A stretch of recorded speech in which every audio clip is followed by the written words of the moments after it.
கடமையாக்கிய எல்லா இபாதத்துக்களும் ஒன்றாக செய்யப்படுகின்ற ஒரு உன்னதமான ஒரு மாதம், ஒரு உன்னதமான நாட்கள் இந்த துல் ஹஜ் என்று சொல்லுகின்ற இந்த ஹஜ்ஜுடைய மாதம். அதனாலதான் அல்லாஹ் தஆலா சிறப்பித்து வைத்திருக்கிறான் என்ற செய்தியை இமாம் ஹஜருல் அஸ்கலானி ரஹிமஹுல்லாஹ் அவர்கள் தன்னுடைய ஃபத்ஹுல் பாரியில் எழுதி தருவதை பார்க்கிறோம். இமாம் இப்னு தைமியா ரஹிமஹுல்லாஹ் அவர்களிடத்தில் கேட்கப்படுகிறது. சுஇல ஷேக் இப்னு தைமியா ரஹிமஹுல்லாஹ் அவர்களிடத்தில் கேட்கப்படுகிறது, அல்லாஹ் தஆலா சிறப்பாக்கி வைத்த இந்த துல் ஹஜ்ஜுடைய இந்த 10 நாளும் சிறந்ததா அல்லது ரமலானில் வரக்கூடிய கடைசி 10 நாட்களும் சிறந்ததா அப்படின்ற ஒரு கேள்வி கேட்கப்படுகிறது. ஷேகுல் இஸ்லாம் இப்னு தைமியா ரஹிமஹுல்லாஹ் சொன்னார்கள், பகலுடைய நேரம் என்று வருகிற போது ரமலானுடைய கடைசி 10 இருக்குகின்ற பகலுடைய நேரங்களை விடவும் துல் ஹஜ் மாதத்தில் உள்ள பகல்கள் அல்லாஹ்விடத்தில் மிகவும் சிறந்தது. அந்த ரமலானுடைய கடைசி 10 பகல்களை விடவும் இந்த நாட்களில் வருகின்ற பகல் நேரம் மிக சிறந்தது. இரவு நேரங்கள் என்று வருகிற போது இந்த துல் ஹஜ் மாதத்தின் இரவு நேரமா அல்லது ரமலானுடைய கடைசி 10 வருகின்ற இரவா என்று கேட்கிற போது அந்த ரமலானுடைய கடைசி 10 நாட்களில் வருகின்ற இரவு நேரங்கள் அது மிக சிறந்தது. காரணம் அதிலே லைலத்துல் கத்ர் இருக்கிறது என்றார்கள். ஆச்சரியமான ஒரு பதில் தானே சகோதரர்களே. பகலுடைய நேரம் என்று வருகிற போது ரமலானுடைய கடைசி 10 வருகின்ற பகல்களை விடவும் துல் ஹஜ் மாதத்தில் வருகின்ற அந்த 10 பகல்களும் மிக சிறந்தது. இரவுகள் என்று வருகிற போது துல் ஹஜ் மாதத்தில் வருகின்ற இரவுகளை விடவும் கடைசி 10 நாட்களில் வருகின்ற ரமலானில் வருகின்ற அந்த 10 இரவுகளும் மிகச் சிறந்தது. அதிலே லைலத்துல் கத்ர் இருப்பதின் ஊடாக என்று ஷேகுல் இஸ்லாம் இமாம் இப்னு தைமியா ரஹிமஹுல்லாஹ் அவர்கள் எனக்கும் உங்களுக்கும் சொல்லித் தருவதை பார்க்கிறோம். அப்படியான ஒரு உணர்வு இருக்குதா தோழர்களே? ரமலானுடைய காலம் வந்தால் பாவத்தை விடுகிறோம், ரமலானுடைய காலங்கள் வந்தால் குர்ஆனை எடுக்கிறோம், ரமலானுடைய காலங்கள் வந்தால் தான தர்மம் கொடுக்கிறோம், ரமலானுடைய காலங்கள் வந்தால் உறவுகளை தேடி போகிறோம், ரமலானுடைய காலங்கள் வந்தால் இபாதத்தில் ஆசை ஆர்வத்தை ஏற்படுத்துகிறோம், ரமலானுடைய காலங்கள் வந்தால் பள்ளி வாசல்களிலே கியாமுல் லைல்களை உருவாக்குகிறோம், ரமலானுடைய காலங்கள் வந்தால் தஹஜ்ஜுடைய நேரத்தில் கண் விழித்து கையேந்தி இறைவனிடத்தில் பிரார்த்தனை செய்கிறோம். சுப்ஹானல்லாஹ், அப்படிப்பட்ட ஒரு சிறப்பான ஒரு மாதமாக 10 நாட்கள் இறைவனினால் சிறப்பித்து சொல்லப்பட்ட, இறைவனினால் சத்தியமிடப்பட்டு சொல்லப்பட்ட அப்படிப்பட்ட இந்த சிறந்த நாட்களில் இப்படிப்பட்ட உணர்வுகளும் இப்படிப்பட்ட இபாதத்து ரீதியான மனமாற்றங்களும் எனக்கும் உங்களுக்கும் வராததன் யதார்த்தம் என்ன தோழர்களே? என்ன காரணம்? இந்த கண்ணியத்தை புரியல்ல, இறைவன் சிறப்பித்து வைத்த இந்த நாட்களின் மகத்துவத்தை அறியல்ல. இது எவ்வளவு பெரிய தியாக வரலாற்றை கொண்டு இந்த சமூகத்துக்கு இந்த ஹஜ்ஜுடைய வணக்கம் மிகப்பெரிய தாக்கத்தை ஏற்படுத்தி இருக்கிறது.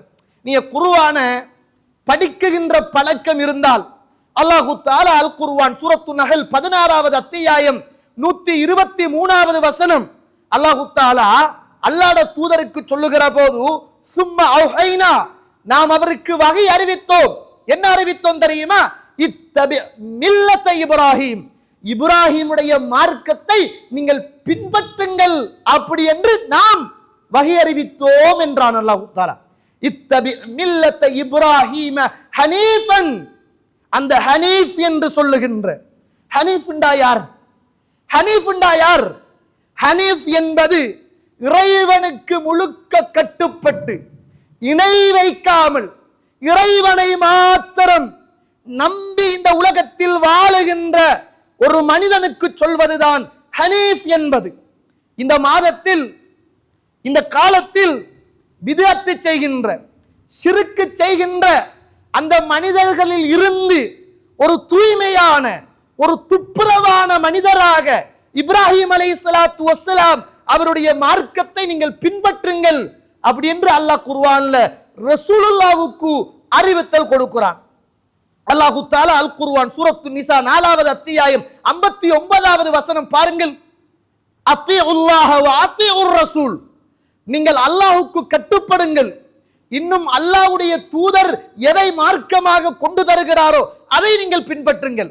அங்க ரசூலுல்லாஹ்வுக்கு சொல்லக்குள்ள இத்தபி மில்லத்த இப்ராஹிம், இப்ராஹிமுடைய மார்க்கத்தை நபியே நீங்கள் பின்பற்றுங்க என்றார். இங்க நமக்கு அல்லாஹ் சூரத்து நிசாவுல 59வது வசனத்துல சொல்ற நேரம் அல்லாஹுவையும் இன்னும் அல்லாஹ்வுடைய தூதரையும் நீங்கள் பின்பற்றுங்கள் என்றார். ரசூலுல்லாஹ் அதனால தான் சொன்னாங்க. நீங்க பாருங்க, அபூதாவுதுல 3126வது செய்தி ரசூலுல்லாஹ் சொல்றாங்க, உலிதல் லைலத்தல் லயாலி, இன்று இரவு எனக்கு ஒரு பிள்ளை பிறந்தது, இன்று இரவு எனக்கு ஒரு மகன் பிறந்தார், அந்த மகனுக்கு நான் பெயர் வைத்தேன் இப்ராஹிம் என்று நான் பெயர் வைத்தேன். ஏன் தெரியுமா? எனக்கு இன்று இரவு பிறந்த என் மகனாருக்கு நான் இப்ராஹிம் என்று பெயர் வைக்க காரணம் என்ன தெரியுமா? அந்த இப்ராஹிம் அலைஹிஸ்ஸலாத்துடைய யாவகத்தின் அடிப்படையில் எனக்கு பிறந்த பிள்ளைக்கு நான் இப்ராஹிம் என்று பெயர் வைத்தேன் என்று ரசூலுல்லாஹ் ஸல்லல்லாஹு அலைஹி வஸல்லம் அவர்கள் சொன்னார்கள். சுப்ஹான லேசா தோழர்களே, அல்லாஹ்ட மார்க்கத்தை இப்ராஹிமுடைய மார்க்கம் என்றான். அல்லாஹ்வை பின்பற்ற வேண்டிய இடத்துல இப்ராஹிமை பின்பற்றுங்க என்றான். இப்ராஹிமுக்கு அல்லாஹு தஆலா ஹனீஃபன் என்று சொல்கிறான். அல்லாஹு தஆலா சூரத்து நஜ்ம் 37வது வசனம் இப்ராஹிம் அலைஹிஸ்ஸலாத்து வஸ்ஸலாம் அவர்களை பற்றி சொல்லுகிற போது அல்லதி வஃபா, அவர் வாக்குறுதியை உடன்படிக்கையை நிறைவேற்றக்கூடிய மனிதர் அப்படி என்று சொல்கிறான். இப்ராஹிம் அலைஹிஸ்ஸலாத்தை பத்தி அல்லாஹு தஆலா சொல்லுகிற போது சத்தத்த ருயா, கனவு கண்டீங்க, அந்த கனவையே உண்மைப்படுத்திட்டீங்க என்றான். நீங்க குர்ஆனில சுப்ஹானல்லாஹ், இந்த ஹஜ்ஜி என்பது இது சாதாரணமான ஒரு இபாதத் அல்ல. ஒட்டுமொத்த உலகத்தில் உள்ள எல்லா மொழி பேசுகின்ற மக்களும் சிறுக்கு செய்கின்ற, பித்அத்து செய்கின்ற, ஊர்களுக்கு கட்டுப்பட்ட, உலமாக்களுக்கு கட்டுப்பட்ட, தரிகாக்களுக்கு கட்டுப்பட்ட, இந்த உலகத்திலே உள்ள வழிகட்டிலே அடங்கி போய் இருக்குகின்ற ஷேகுமார்களை பின்பற்றுகின்ற, ஷேகுமார்களை பின்பற்றாத, ஏகத்துவத்தோடு வாழுகின்ற, அதற்கு எதிராக உலகத்தில் கோஷம் எழுப்புகின்ற அத்துணை பேரும் இஹ்ராம் உடுத்துத்தான் இந்த ஹஜ்ஜுடைய கடமையை செய்யணும். நாங்க இந்த ஜமாத்து, நீங்க அந்த ஜமாத்து, நீங்க இந்த ஊரு, நாங்க அந்த ஊரு, நாங்க அரபி, நீங்க அஜமி, நாங்க உயர்ந்தவன், நீங்க தாழ்ந்தவன், நாங்க அரசன், நீங்க ஆளப்படுபவன் என்று சொல்லுகின்ற கதைக்கே இடம் கிடையாது. யாரும் சொல்ல முடியாது. நீ என்னதான் ஆட்சி செய்தாலும், கலீஃபாவாக இருந்தாலும், நீ உடுக்க வேண்டிய உடை, கோட்டு, ஷூட்டு, பெரிய பெரிய ஆடம்பரமான வாகனங்கள் இந்த உலகத்துல ஓடலாம், உடுக்கலாம். ஆனா ஹஜ்ஜுக்கு நீ வார நேரத்துல 8வது நாளில ஏழை எப்படி 2 துணி துண்டை கட்டுகிறானோ அதை போலதான் கோடீஸ்வரனும் கட்டணும். எல்லாரும் சொல்லு லப்பைக் அல்லாஹும்ம லப்பைக் சொல்லு, வாயால சொல்லு, கட்டுப்பட்டேன் என்று சொல்லு, இணையில்லை என்று சொல்லு, வந்துட்டேன் என்று சொல்லு, சரணன் அடைந்தேன் என்று சொல்லு. சொல்லித்தான் ஆகும், சொல்லாட்டி இயலாது.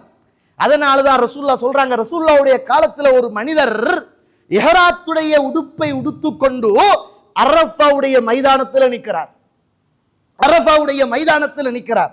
அந்த நேரத்துல ஃபதகஸத்துஹு, இஹ்ராத்தோடு வாகனத்தில் நிற்கின்ற மனிதர் அந்த வாகனத்திலே இருந்து அப்படியே கீழே விழுகிறார். கீழே விழுந்த போது வாகனம் ஏறி மிரிக்குது. ஏறி மிரிச்ச உடனே அந்த இடத்துல மௌத்தா போய்த்தார். இப்ப சஹாபாக்கள்லாம் ஜனாசாவை தூக்கிட்டு ரசூலுல்லாஹ்ட்ட ஓடி வராங்க. அல்லாஹ்வுடைய தூதரே, அரஃபாவுடைய நாள், அரஃபாவுடைய நாள், இந்த நாள்ல இஹ்ராத்தோடு தல்பியாவை சொல்லிக்கொண்டு அரஃபாவுடைய மைதானத்துல நிக்கிற நேரத்துல வாகனம் சறுக்கி கீழே விழுந்து வாகனம் ஏறி மிரித்து மௌத்தாகிட்டார். யார் ரசூலுல்லாஹ், என்ன செய்யண்டாங்க? ரசூலுல்லாஹ் சொன்னாங்க, இக்ஸிலூஹு பிமாஇன் வஸிதரின், அவரை இழந்த இழையை கொண்டும் தண்ணீரை கொண்டும் நீங்கள் குளிப்பாட்டுங்கள். வகஃபினு ஃபி ஸௌபைன், அவர் உடுத்திருக்கின்ற அந்த இஹ்ராம் என்று சொல்லுகின்ற அந்த 2 துணியின் ஊடாக அவரை நீங்கள் கஃன் செய்யுங்கள். வலா துஹம்மிரு ரஅஸஹு, அவருடைய தலையை நீங்கள் மறைத்து போடக்கூடாது. இங்கதான் தொழுகிற நேரத்தில் சில இடத்துல பிளாஸ்டிக் தொப்பியை வச்சிருப்பாங்க. தொப்பி என்பது சுன்னா அல்ல, அது கலாச்சாரம்.